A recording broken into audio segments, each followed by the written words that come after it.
Hey guys, so we're going to quickly look at a second section of 5.2 where we look at angle measure and coterminal angles. So I went ahead and filled in the definition once again. What is a coterminal angle? It is angles, oh no, this is supposed to be that. Angles that end in the same location. All right, and I'm going to go ahead and draw an example for you. So if I have this one here, which is 45 degrees. All right, another angle that would end in the same location, but that's technically a different angle.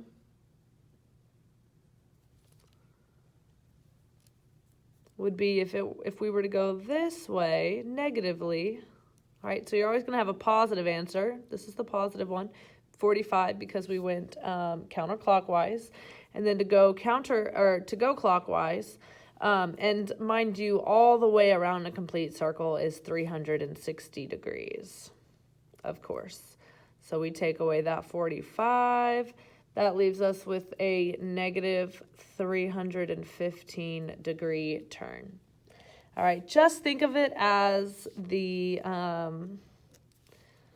negative or the positive just tells you which direction to go. So if it's anything positive, you're going to start by going left or upwards, counterclockwise. And then if it's negative, you'll always start at the x-axis and go clockwise.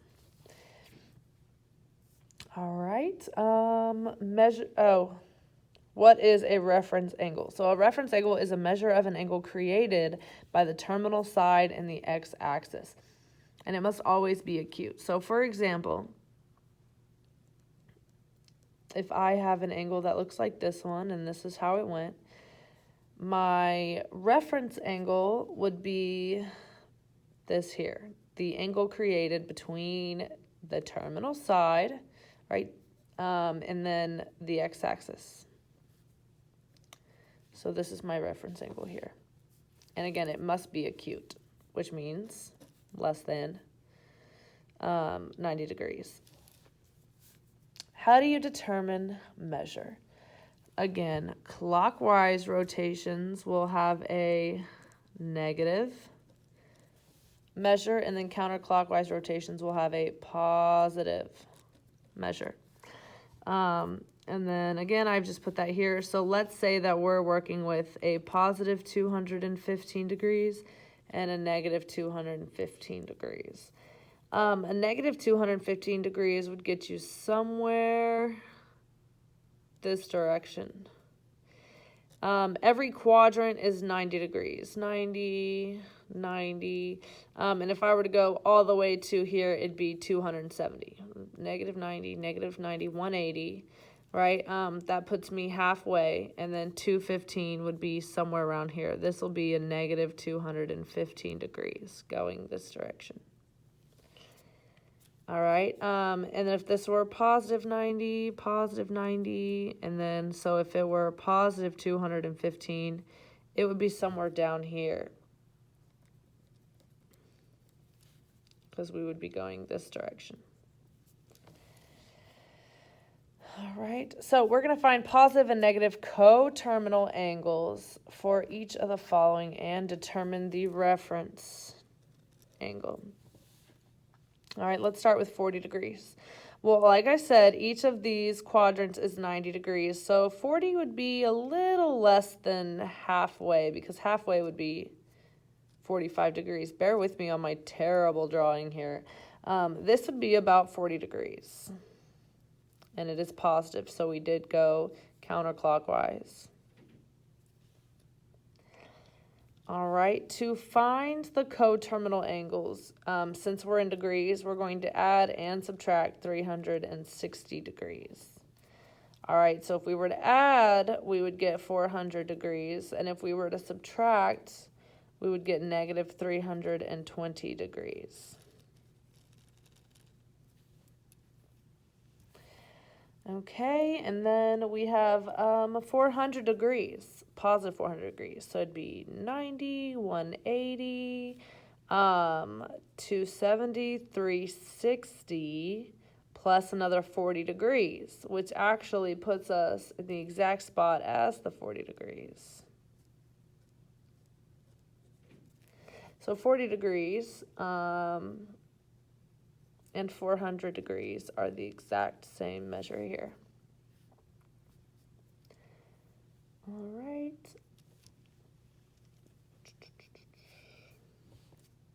So 400 plus or minus 360 degrees to find the coterminal angles. We would get 40 degrees. Oops. And negative 320 degrees. Man, I cannot write, and I'm sorry. All right, and then that's how we know that they're coterminal. Coterminal angles are angles that end in the same location, even though their measures are technically different. So 40 and 400, we already had 400 down here as a coterminal angle, and this is just an example showing as to how. All right. Okay, 2 pi over 3. All right. Oh, each quadrant is going to be, let's see, 2 pi over 3. So we're looking at 2/3 of pi. Well, one direction, each quadrant is half of a pi. So if we are looking at from here all the way to here as one whole pi, right, 2/3 of that, you would just kind of section, you could just technically just kind of section this into thirds. This would be 2/3 pi right here. Oh, I'm so sorry about my terrible drawing. It really is ugly, but that's what I get for using a pen and just trying to kind of sketch it for you guys. So this would be 2/3 of a pi, right? So because from this side of the x-axis to this side would be a whole entire pi, and if we were to keep going, it would bring it back to 2 pi. But 2/3 pi, so you're just looking at 2/3 of 1 pi. Okay, so this is our 2 pi over 3. All right, that leaves us with pi over 3. And then for finding coterminals, you would add and subtract 2 pi, because 2 pi, again, is all the way around once, which is exactly the same as 360 degrees. So when we add these together or subtract, we would get 18 pi over 3, which is technically 6 pi. And then we would get negative 4 pi over 3. These are the coterminal angles for 2 pi over 3. All right, so let's look at the reference angle measure. So we're going to find the reference angle measure. The first things first, we're going to draw the given angle on the coordinate plane. All right, let's start with 120 degrees. I know that this is 90. All right, we've got 90 degrees here.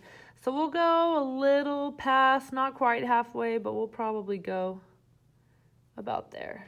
I think that's about accurate as far as 120 degrees. So that gives us, and this is actually going to be 120 now. I was just marking it as 90 degrees to here, but it just looks confusing to leave it that way.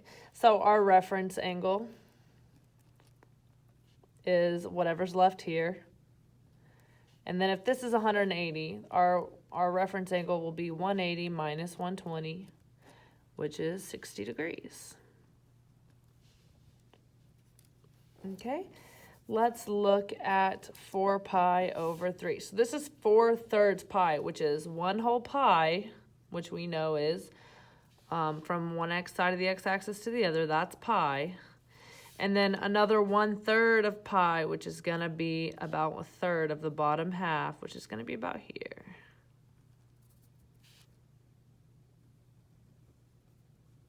All right, and that puts us at